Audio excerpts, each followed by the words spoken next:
Our history as a Jewish people is full of moments and periods of struggle and pain. And we don't ask for challenges and we don't ask for suffering.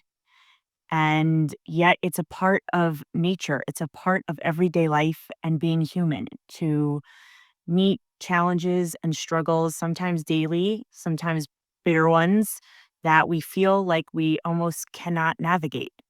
And what's remarkable is often those challenges are exactly the things we need to make us the people that we become. Years ago, when I was in eighth grade, we had the opportunity to meet one of the greatest sages alive, Pam, in New York. And it must have been this Torah portion because Torah portion of Tetzaveh, because he had shared this idea that we find in this week's Torah portion. And many years later, it still resonates with me. And he said that when discussing the olive oil that was used in the menorah, in the lamp in the temple, it says that the Jewish people should bring the olives and they should bring the oil that was crushed for the light. And why emphasize the crushing? We know how olive oil is made.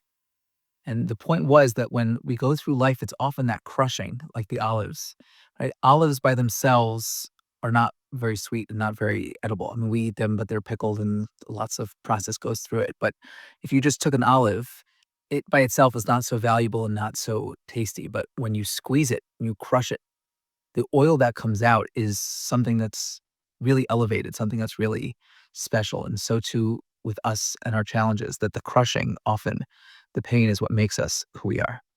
Shabbat Shabbat shalom. shalom.